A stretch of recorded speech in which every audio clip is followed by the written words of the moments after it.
Sejam todos bem-vindos, que a paz de Jesus esteja com você, especialmente você que é da nossa comunidade aqui de Itatiba, de Bragança Paulista, mas também a você que não pertence à nossa comunidade de fé ou está em outra cidade. É um prazer ter você aqui com a gente, é um prazer poder me dirigir a você novamente. E hoje estamos aqui com o Éder, tornando acessível este conteúdo para você que só compreende através da língua brasileira de sinais. Que Deus possa edificar a sua vida, abençoar a sua família. Hoje nós vamos concluir a nossa minissérie Quem Poderá Nos Defender? A intermediação do Cristo humano. E a base desta minissérie é a primeira carta de Paulo a Timóteo, no capítulo 2, versículo 1 a 8. Na primeira parte nós abordamos os versículos 1 e 2, orando por todos os humanos. Neste versículo nós vemos: antes de tudo, peço que se façam súplicas, orações, intercessões e ações de graças em favor de todas as pessoas. Orem em favor dos reis e em favor de todos que exercem autoridade, para que vivamos vida mansa e tranquila, com toda piedade e respeito. Aqui nós vimos que a oração deve ser uma prioridade. Nós vimos como devemos orar e o que devemos orar. Entendemos que todas as pessoas que estão próximas de nós, mas também as pessoas que estão distantes de nós, as pessoas que são cristãs como nós, mas também as pessoas que não são cristãs, que ainda não seguem a Jesus, todos necessitam, todos carecem da bênção de Deus. Portanto, nós intercedemos uns pelos outros, nós oramos por todos os humanos. Hoje, orando por meio do Cristo humano, com base nos versículos 3 a 8 de 1 Timóteo, capítulo 2, nós veremos mais 3 características da oração, e essas relacionadas ao motivo, à base e à postura que nós adotamos quando nós oramos por meio de Jesus Cristo, o Cristo humano. Vejamos então essas 3 características. Que características são essas? A primeira característica que a gente pode destacar desses textos é a motivação da oração. A motivação da oração é a vontade de Deus e a salvação dos perdidos. Veja comigo, por favor, versículo 3 e o versículo 4 diz assim: isto é bom e aceitável diante de Deus, nosso Salvador, que deseja que todos sejam salvos e cheguem ao pleno conhecimento da verdade. O adjetivo bom que aparece nesse versículo é uma palavra-chave nas epístolas pastorais de Paulo. Quais são as epístolas ou as cartas pastorais de Paulo? As cartas pastorais são as 2 cartas que Paulo escreveu a Timóteo e a carta que ele escreveu a Tito. E este adjetivo bom é repetido pelo menos 22 vezes nessas 3 cartas. O termo grego que Paulo usa enfatiza a ideia de algo que é intrinsecamente bom. É algo propriamente bom, não apenas bom em seus efeitos, mas a gente precisa refletir nesse momento que a oração é uma prática piedosa. Sem dúvida, ela é uma prática piedosa que nos abençoa sobremaneira. Através da oração nós recebemos muitos benefícios da parte de Deus. Deus abençoa-nos só pelo fato de nós orarmos, só o fato de falarmos com Ele, nós já desfrutamos da graça e da bondade de Deus sobre a nossa vida. Mas a oração também é aceitável ou agradável a Deus. O texto diz que a oração ela é boa e aceitável. O Pai agrada-se de ver os seus filhos orando conforme Ele nos ensinou, conforme Ele nos ordenou. Os fariseus, que eram os líderes religiosos no tempo de Jesus, eles oravam a fim de ser louvados pelos homens. Eles oravam para mostrarem como eles eram bons. E eles queriam impressionar os outros adoradores de Jesus, as outras pessoas que também adoravam a Jesus. Nós temos essa referência no Evangelho de Lucas, capítulo 18, versículo 9 ao versículo 14. Mas os verdadeiros cristãos oram para Deus, para agradar a Deus e somente a Deus. A oração de um verdadeiro seguidor de Jesus não é para ser vista diante dos homens, não é para ser vista pelos homens, mas é para Deus. O cristão, quando ora, ele ora com a consciência de quem está vendo é o Senhor. Ele ora direcionado ao Senhor. A oração é para Deus. E nós devemos orar segundo a vontade de Deus. Esta deve ser a nossa motivação. Nós devemos orar conforme a vontade de Deus. Se nós orarmos de maneira egoísta, nós desagradamos ao Pai do céu, de modo que nós não recebemos dele aquilo que nós pedimos. Tiago vai fazer um alerta no capítulo 4, versículo 1 a 10 sobre isso. Ele vai dizer que nós não recebemos porque nós não pedimos, ou porque pedimos de maneira errada, porque pedimos para os nossos próprios deleites, pedimos de forma egoísta, de forma que nós só pensamos em nós mesmos. Por outro lado, nós podemos ter certeza de que ao orarmos segundo a vontade de Deus, nós somos ouvidos e atendidos por Deus. Aí João, na sua primeira carta, capítulo 5, versículo 14 e 15, vai dizer isso para nós. Deus, ele tem prazer em ouvir a nossa oração, e se nós orarmos segundo a sua vontade, ele nos atende. É muito confortante saber que nós somos ouvidos pelo nosso Pai, e o nosso Pai nos abençoa, o nosso Pai derrama sobre nós a sua graça quando nós nos relacionamos com Ele através da oração. Costuma-se dizer que o propósito da oração não é conseguir a vontade do homem no céu, não é que a vontade do homem seja feita lá no céu, mas sim que a vontade de Deus seja feita aqui na terra. Aliás, foi isso que Jesus ensinou sobre a oração do Pai Nosso. Seja feita a sua vontade aqui na terra, como ela é feita aí no céu. Então nós oramos ao Pai do céu, para que a vontade dele seja feita. Então a nossa oração é também conforme a vontade de Deus. Essa deve ser a nossa motivação de verdade ao orar. Qual é a vontade de Deus para nós? Qual é a vontade de Deus para a nossa vida, para a nossa oração? Dentre outras coisas, ao olharmos para esse texto, nós podemos perceber de maneira muito clara que a vontade de Deus é a salvação de todos os perdidos. Deus quer salvar todos os seres humanos, todos os pecadores. E a gente pode orar por todas as pessoas, por todos os homens, diz o texto. Pois Deus deseja que todos sejam salvos por meio da fé em Jesus Cristo. Deus amou o mundo inteiro, João 3,16. E Cristo morreu pelo mundo inteiro. Cristo morreu para que todo mundo fosse alcançado por Ele.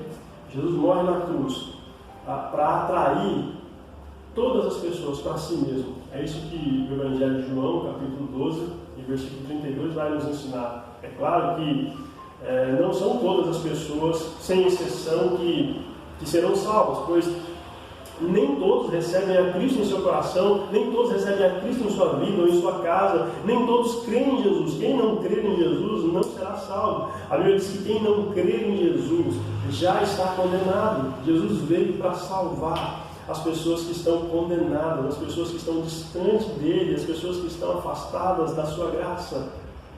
Mas se nós cremos em Jesus, então nós temos a salvação assegurada por ele.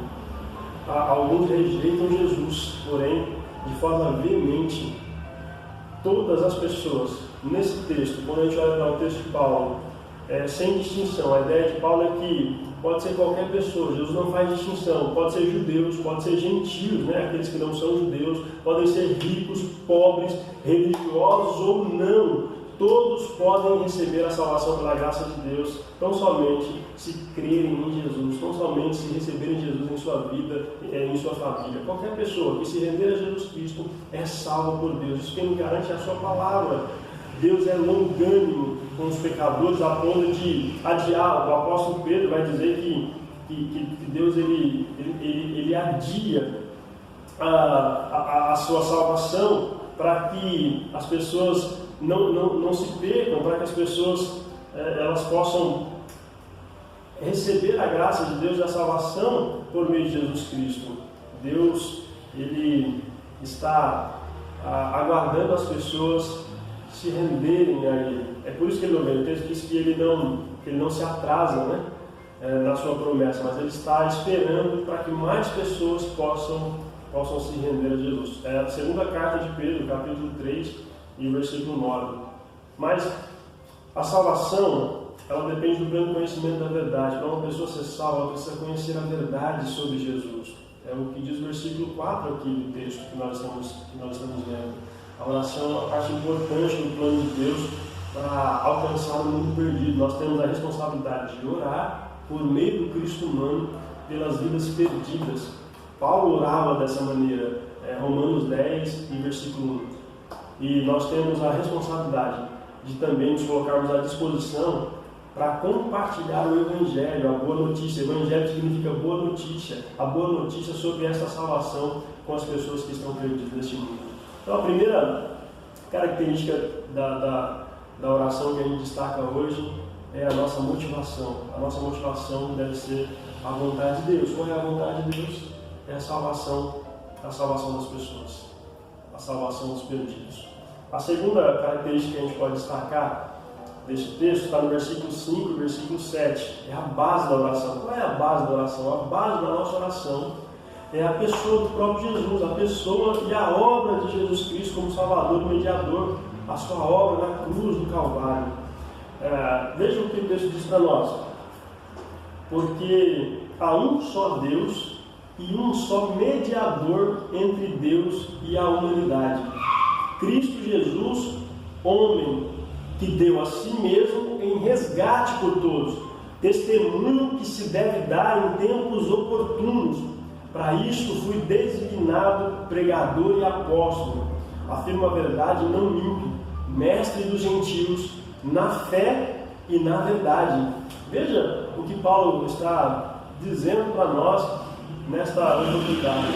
Esse texto revela para nós a base da oração. A sua base é a obra de Jesus Cristo como Salvador e Mediador. Ele é o intermediário, Ele é que faz a intermediação entre nós, entre a humanidade rebelde, caída, condenada à ira, e o Deus Santo, cheio de graça e de verdade, e nos aproxima do nosso Deus para que sejamos salvos. Como Deus e como homem, Jesus Cristo é o mediador perfeito entre o Deus Santo e os seus filhos imperfeitos. Jesus, ele é 100% Deus e 100% humano. Ele é o humano perfeito. Ele é o exemplo de humanidade que nós seguimos. E nós só podemos nos aproximar de Deus por meio de Jesus e por causa da cruz de Jesus. Uma vez que existe somente um Deus, nós precisamos apenas de um mediador. Jesus Cristo é o nosso mediador. Nós não precisamos de mais nada. Não há ninguém mais por meio do qual nós nos dirigimos a Deus. Nós nos dirigimos a Deus somente, exclusivamente por meio de Cristo Jesus, o Cristo humano. Nenhuma outra pessoa é qualificada para fazer isso. Eu não posso ser um meio para que você se aproxime de Deus. Eu posso te apresentar a Deus, mas você tem, uma vez que você recebe a Jesus em seu coração e em sua vida, você tem condições plenas de se aproximar do Senhor e falar com o Senhor abertamente.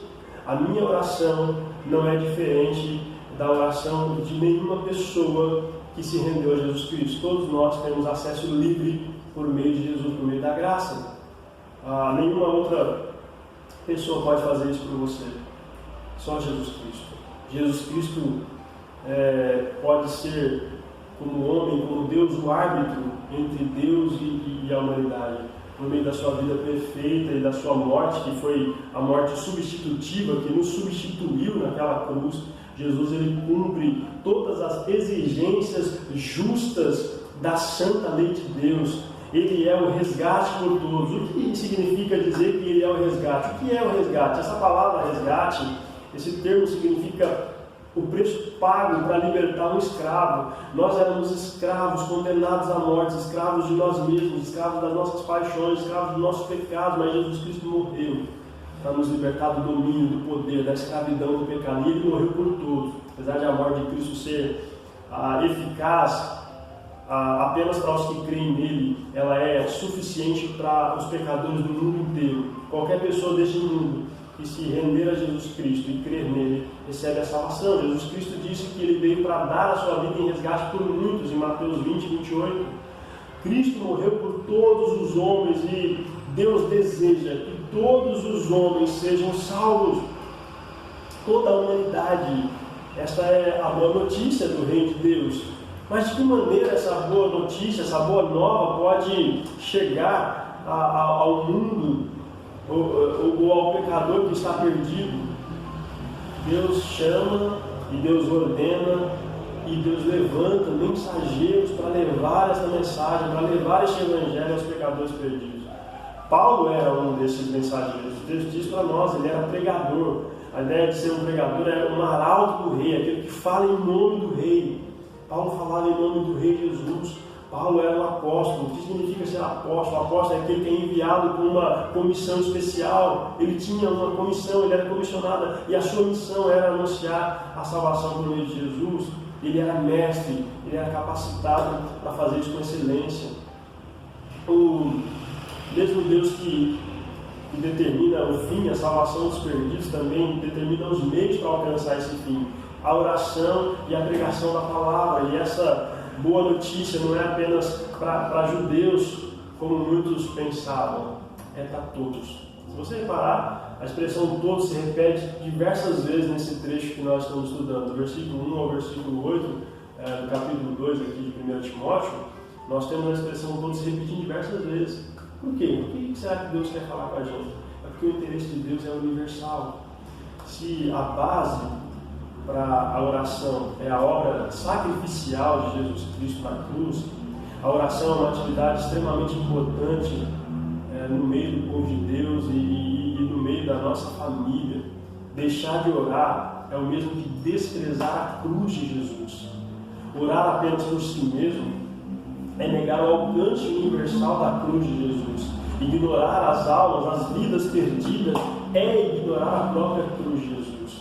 Oramos por todos os humanos, porque o Cristo humano morreu por todos. E Deus deseja que todos sejam salvos por meio dele.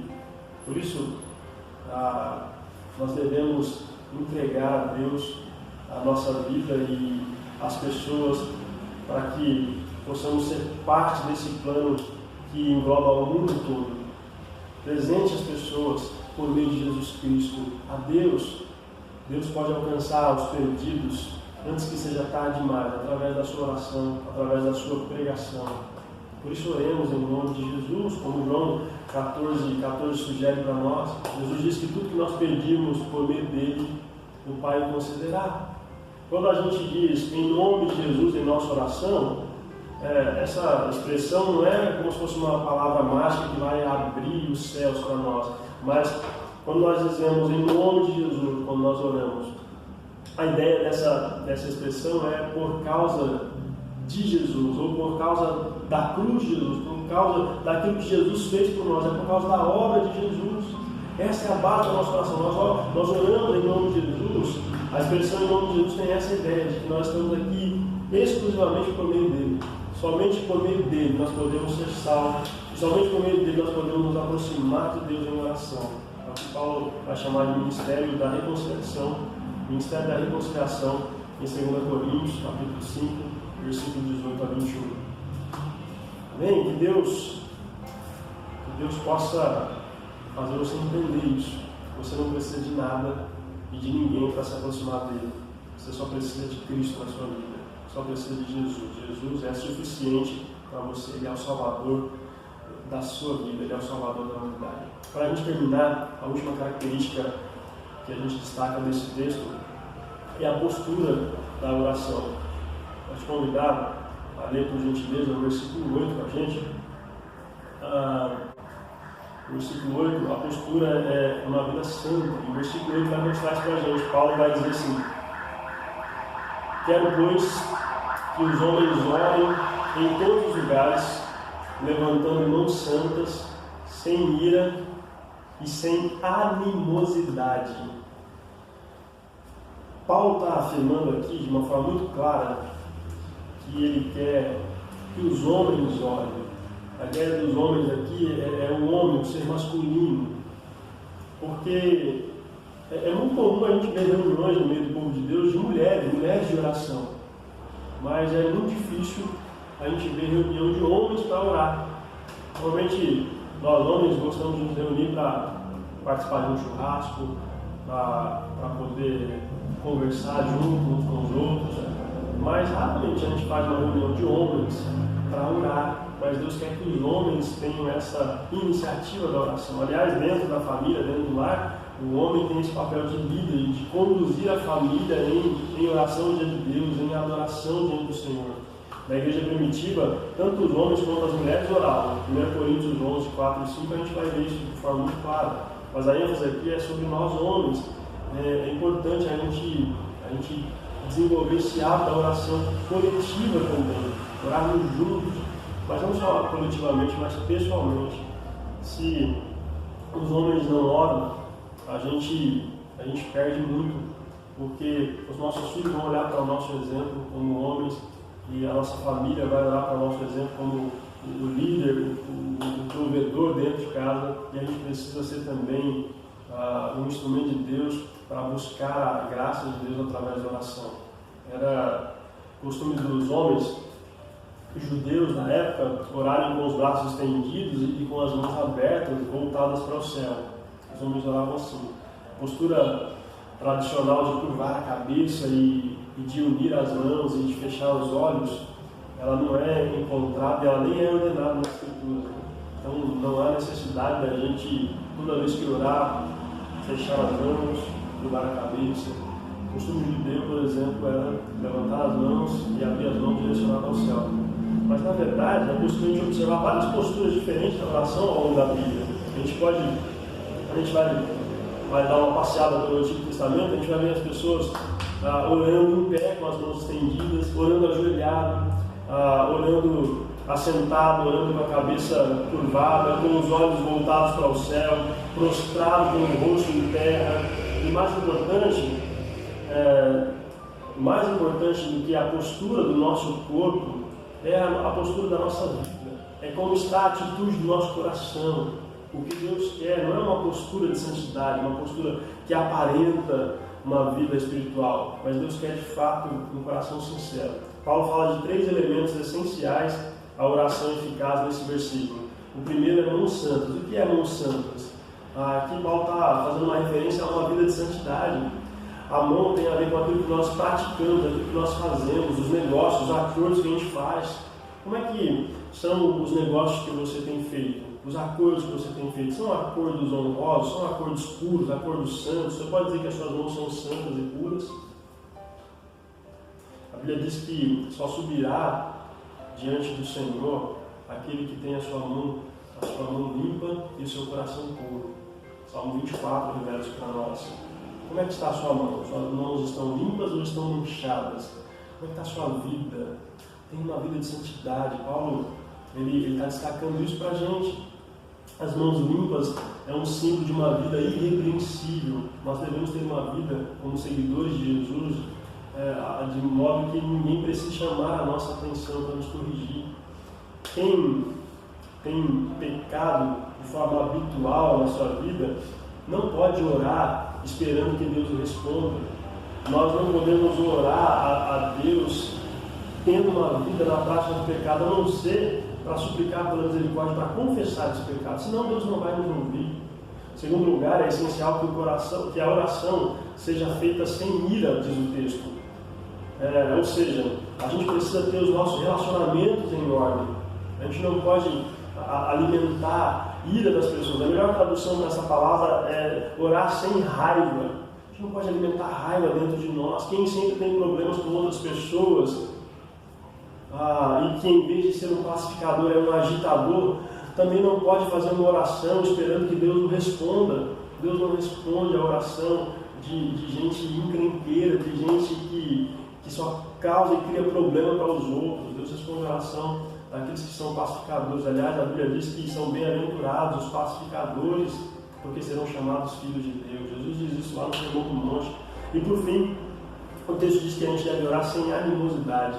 Esta é uma indicação de que não deve haver contendas, intrigas entre nós. É fácil a gente se desentender com os outros quando o nosso coração está cheio de raiva.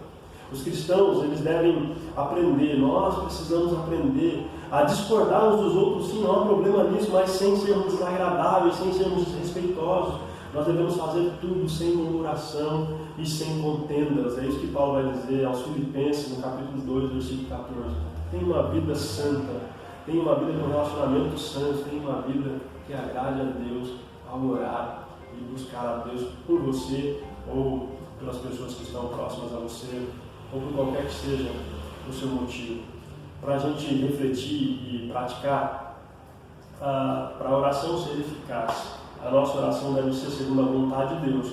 Nós oramos somente por meio de Jesus. Ele é o nosso intermediário. E a nossa vida precisa estar em santidade com Deus e também com as pessoas à nossa volta. Este é o ensinamento de Jesus, o nosso Senhor, lá em Marcos 11, 24 a 26. Antes de nós adorarmos a Deus, se a gente lembrar que a gente tem algum problema com alguém, a gente precisa perdoar primeiro, a gente precisa buscar a reconciliação com essa pessoa. Se você ainda não entregou a sua vida ao Senhor, se você que está me ouvindo ainda não tem a sua família aos pés do Senhor, se a sua família ainda não serve ao Senhor, gostaria de lembrar você que Deus quer salvar a sua casa, Deus quer salvar a todos, Deus quer que todos sejamos salvos. A nossa salvação é somente por meio de Jesus. Veja, a palavra de Deus diz para nós em Atos 4, versículo 12, diz assim: não há salvação em nenhum outro, porque debaixo do céu não existe nenhum outro nome dado entre os homens pelo qual importa que sejamos salvos. Então, creia nisso. Jesus é o único caminho, a única verdade, a única vida, o único que pode proporcionar a vida verdadeira. Então, busca o Senhor de todo o seu coração. Essa é a primeira prática que a gente pode destacar aqui para a gente. Busque a perfeita vontade de Deus.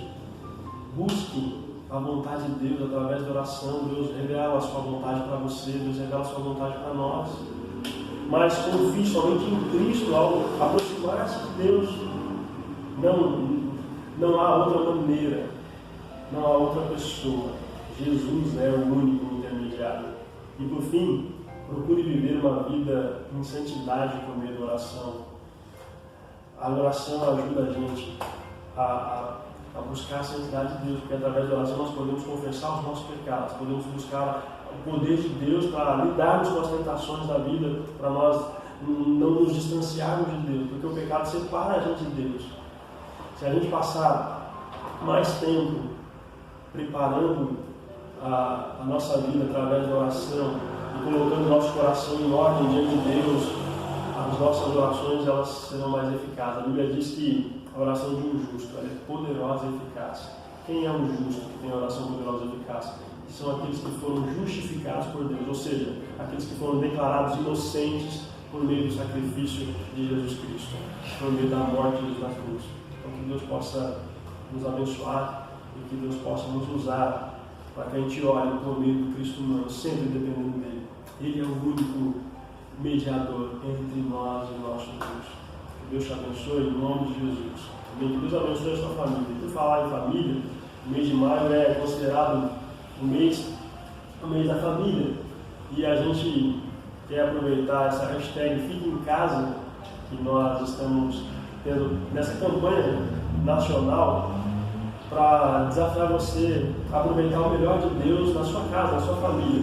Então, a gente vai ter uma série agora no mês de maio, nas próximas semanas, com o tema Fique em Casa. Fique em casa, porque em casa nós podemos ter a melhor amizade, em casa nós podemos ter a melhor companhia, em casa nós podemos ter a melhor escola, se Deus estiver com a gente na nossa casa, na nossa família. Então não perca o nosso próximo encontro e compartilhe agora essa mensagem com seus amigos, compartilhe com as pessoas que você conhece, compartilhe nas suas redes sociais, que Deus possa abençoar, mas compartilhe para que as pessoas saibam que só há um Deus no céu que pode nos salvar e que tem esse interesse de salvar a todas as pessoas que estão perdidas e que são carentes da graça de Deus. Amém? Que Deus nos abençoe. Em nome de Jesus, quero orar com você para que Deus possa trazer esta convicção, isso que a gente conversou aqui, que a vontade perfeita de Deus possa ser também a nossa vontade, que a nossa confiança esteja em Cristo e que a nossa vida seja uma vida de oração, uma vida santa. Vamos orar? Vamos falar com o Senhor? Ora comigo, por favor. Querido Deus e amado Pai, nós te adoramos por meio da oração e te agradecemos porque em meio a tudo o que está acontecendo em nossa sociedade, em meio a esta crise mundial, a gente tem a oportunidade de falar contigo, para ter paz em nosso coração, para ter calma, mas também para apresentar as pessoas que estão se perdendo, que estão perdendo a alegria, que estão perdendo a vida. Nós oramos agora, Senhor, para que a sua vontade seja a nossa vontade.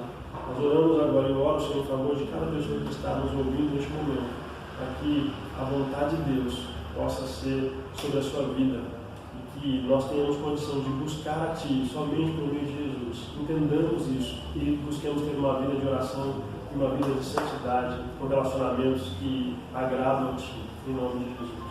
Amém. Amém. Que Deus abençoe você e sua família, em nome de Jesus. Amém.